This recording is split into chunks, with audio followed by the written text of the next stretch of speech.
आइए साथियों, आज समाजवादी सरकार के कार्यकाल में बनाई गई गोमती रिवर फ्रंट के बारे में चर्चा करते हैं।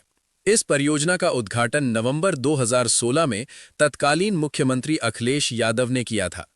इस परियोजना का उद्देश्य गोमती नदी की सफाई और पुनरुद्धार था।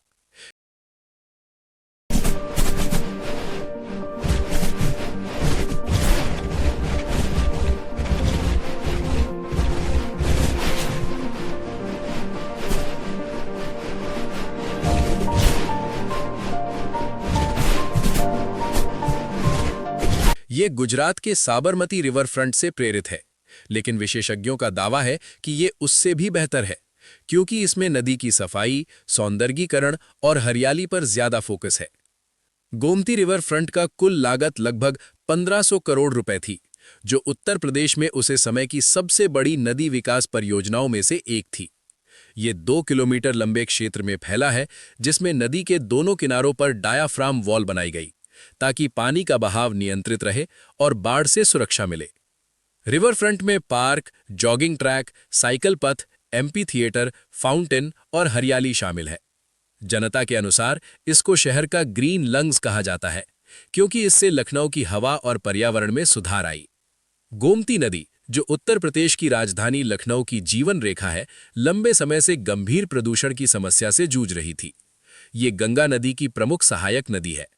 प्रदूषण का मुख्य कारण अनउपचारित सीवेज, औद्योगिक कचरा, कृषि अपशिष्ट और शहरीकरण है। ये देखते हुए अखिलेश यादव ने गोमती रिवर फ्रंट के द्वारा गोमती नदी का पुनरुद्धार करने का फैसला लिया।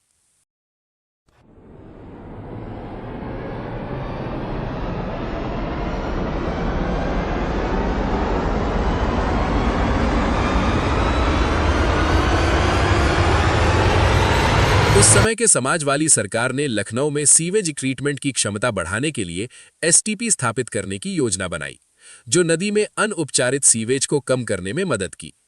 नदी के किनारे रह रहे लोगों को दूसरी जगह शिफ्ट किया गया, ताकि प्राकृतिक बहाव और जल संचयन बेहतर हो सके।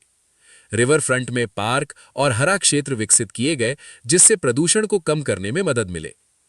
सरकार ने दावा किया कि इससे भूजल में वृद्धि हुआ और मिट्टी कटाव रुका। अखिलेश यादव ने स्वच्छता आवेजान कार्यक्रम शुरू किए, जिसमें लोगों से नदी में कचरा डालने से बचने की अपील की गई। ये नदी को जीवित करने की दिशा में समाजवादियों के द्वारा एक बहुत बड़ा महत्वपूर्ण कदम था। समाजवादी सरकार जाने के बाद सही से गोमती नदी की देखभाल न होने के कारण 2024 से 2025 की रिपोर्ट के अनुसार लखनऊ में 25 किलोमीटर की स्ट्रेच पर डीओ स्तर 0.4 से 0.5 mg पर लीटर तक गिर गया है, जो सामान्य 5 mg पर लीटर से बहुत कम है। इससे मछलियां मर रही हैं। कुल 51 प्रजातियों में से केवल 8 बची हैं। सेंट्रल पॉल्यूशन कंट्रोल बोर्ड के अनुसार गोमती भारत की सबसे प्रदूषित नदियों में 5वीं है। लखनऊ से जौनपुर स्टेज सबसे प्रभावित है। जैविक ऑक्सीजन डिमांड 30.7 ppm और रासायनिक ऑक्सीजन डिमांड 75.7 ppm तक पहुंच चुका है। लखनऊ से गुजरते हुए नदी में आर्सेनिक, भारी धातुएं जैसे क्रोमियम और सीसा और विषैले झाग दिखाई देते हैं। 80% प्रदूषण अनौपचारिक सीवेज से आता है, जिसमें 23 प्रमुख नाल शामिल हैं।